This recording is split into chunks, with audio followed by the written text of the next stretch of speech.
আওয়ামী লীগের ভোট নিয়ে জামাতে ইসলামের বড় একটি মাথা ব্যথা, এবং এটি সত্যি কথা। আমরা ভোটের মাঠেও দেখতে পাচ্ছি যে জামাতে ইসলামের আসলে বাস্তবিক যে তারা যেভাবে সংগঠন করে, তাদের নিজস্ব যে ভোট তারা তৈরি করে, তাদের যে একটি কমিটি আছে, প্রতি মাসে মাসে তারা একটি টাকা নেয়, এবং তাদের নিয়ে জামাতে ইসলাম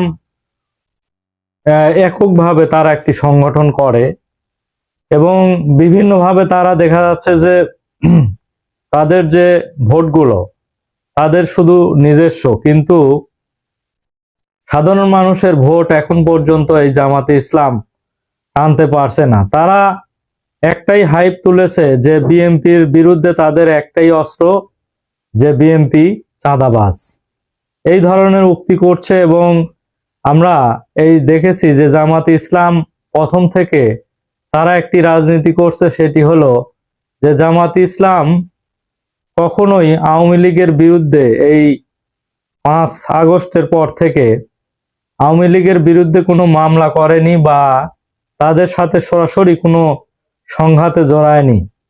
5 তারিখের পর থেকে তারা একটি পরিকল্পনা, যে আওয়ামী লীগের ভোট কিভাবে তারা নিজের বক্সে নেওয়া যায়, তারা সুকৌশলে এই কৌশলটি অবলম্বন করেছিল।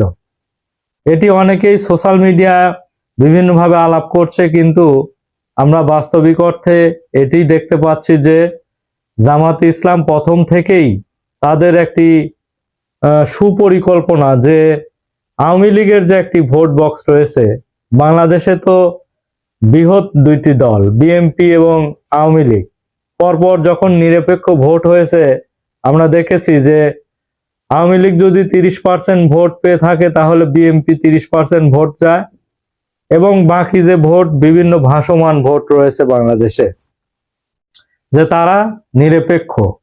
এই নিরপেক্ষ ভোটগুলো যেদিকে গেছে এর আগে, সেদিকে আমরা দেখেছি যে তারা নির্বাচিত হয়েছে। যখনই নিরপেক্ষ ভোট হয়েছে, জনগণ মনে করছে যে তারা বাংলাদেশের জন্য ভালো কাজ করেনি, আমরা অন্য একটি দলকে আমরা দেখতে চাই। সেইভাবে তারা এই ভাসমান কিছু ভোট তারা সেইভাবে সরকার নির্বাচিত করেছে। তেমনি এই জামাতে ইসলাম বিভিন্নভাবে 5 তারিখের পরে যখন তাদের বিভিন্নভাবে কার্যক্রম নিষিদ্ধ হয়ে গেল এবং তারা ভোটে দাঁড়াতে পারবে না, তখন ঠিক এই জামাতে ইসলাম সুকৌশল নিল যে এই আওয়ামী লীগের ভোটগুলো কিভাবে তাদের বক্সে নেওয়া যায়। তারা এইভাবে এই 5 তারিখের পরে এভাবে কোনো আক্রমণ করেনি, বা সুকৌশলে তারা ভোটের রাজনীতি করে গেছে। কিন্তু শেষ মুহূর্তে এসে দেখা যাচ্ছে যে এই জামাত ইসলাম যে কৌশল করেছিল, সেটি অনেকটা ম্লান হয়ে যাচ্ছে।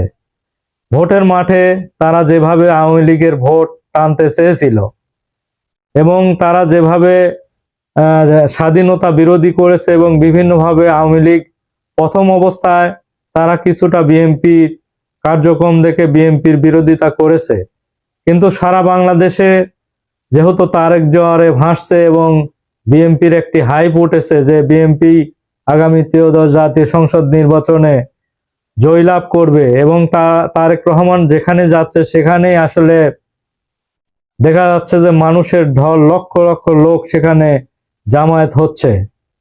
এই কারণে আমরা দেখেছি যে জামাত ইসলাম অনেকটা বুঝতে পেরেছে যে তাদের আসলে দিন দিন অবস্থা খারাপ হয়ে যাচ্ছে, এবং তাদের ভোট নেই। তারা নিজস্ব ভোট দিয়ে তো কোনোদিনও তাদের জয়লাভ করতে পারবে না। তারা 8 থেকে 9% ভোট বাংলাদেশে জামাতে ইসলাম ভোট পেয়ে থাকে, এবং এই নিয়ে তারা সর্বোচ্চ 20 থেকে 22টা সম্ভবত আসন পেয়েছিল বিএনপির সঙ্গে যখন জোট করেছিল।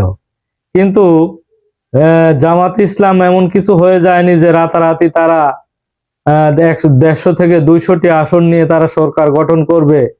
এই ধরনের ক্ষেত্র এখনো তৈরি হয়নি বাংলাদেশের ভোটের মাঠে। আমরা সেটি দেখতে পাচ্ছি যে সবসময় বিএনপির দিকে, এবং বিএনপির একটি গণজোয়ার উঠেছে। আগামী 13 জাতীয় সংসদে আসলে বিএনপি জয়লাভ করবে। জনাব তারেক রহমানও এটি বুঝতে পেরেছেন যে তার সরলতার সুযোগ নিয়ে এর আগেই জাতীয় সরকার গঠনের একটি প্রস্তাব দিয়েছিল ডক্টর শফিকুর রহমান জামাতে ইসলামের, কিন্তু জনাব তারেক রহমান এটি তখনও প্রত্যাখ্যান করেছেন। এবং গতকাল একটি সাক্ষাৎকারে তাকে প্রশ্ন করা হয়েছিল যে আপনারা কি জামাতের সঙ্গে নিয়ে সরকার গঠন করবেন কিনা, জাতীয় সরকার গঠন করবেন কিনা। এ বিষয়ে সরাসরি জনাব তারেক রহমান প্রত্যাখ্যান করে দিয়েছেন। যেহেতু তিনি সারা বাংলাদেশে ঘুরছেন এবং ভোটের রাজনীতি করছেন, তিনি অবশ্যই বুঝে গিয়েছেন যে বিএনপি এককভাবে সরকার গঠন করতে সক্ষম এবং এই কারণে জামাতে ইসলামকে নিয়ে সে সরকার গঠন করতে যায় না বলে ছাপ জানিয়ে দিয়েছেন। এবং এই যে জামাতে ইসলাম যে আওয়ামী লীগের ভোট নিয়ে তারা একটি রাজনীতি করছে বা ভোটের আশা তাদের দিকে তাকিয়ে আছে, এছাড়া জামাতে ইসলামের তো কোনো ভোট নেই এবং তারা সেই রাজনীতি এখন পর্যন্ত চেষ্টা চালিয়ে যাচ্ছে যে যেখানে যেখানে চিহ্নিত আওয়ামী লীগ এখনো যারা পালিয়ে যায়নি গ্রামে রয়েছে তাদেরকে বিভিন্নভাবে কনভিন্স করার চেষ্টা করছে, বিভিন্নভাবে প্রতিশ্রুতি দেওয়ার চেষ্টা করছে যে আপনাদের ভয়ের কিছু নেই, আমরা আপনাদের শেল্টার দিব, কেস কাছারি হলে আপনাদের আমরা সহযোগিতা করব। এভাবে নানানভাবে তারা প্রতিশ্রুতি দিয়ে তারা কিভাবে আওয়ামী লীগের ভোট নেওয়া যায় এভাবে তারা চেষ্টা চালিয়ে যাচ্ছে। কিন্তু আওয়ামী লীগ যারা প্রকৃত আওয়ামী লীগ করে তারা স্বাধীনতা বিরোধীদের কখনোই তারা ভোট দেবে না, এটাই তাদের প্রতিশ্রুতি। দেখা যাক শেষ পর্যন্ত আগামী 12 তারিখে 13দশ জাতীয় সংসদ নির্বাচনে অনেক সমীকরণ রয়েছে, শেষ পর্যন্ত আমরা আশা করি যে বিএনপির দিকেই হয়তো ভোট বেশি পড়বে। অনেক জরিপে দেখা গেছে এখন পর্যন্ত জনাব তারেক রহমানকে বেশিরভাগ জরিপে প্রধানমন্ত্রী হিসাবে সবাই দেখতে চেয়েছে। শেষ পর্যন্ত কি হয় এটি দেখার বিষয়। ধন্যবাদ সবাইকে।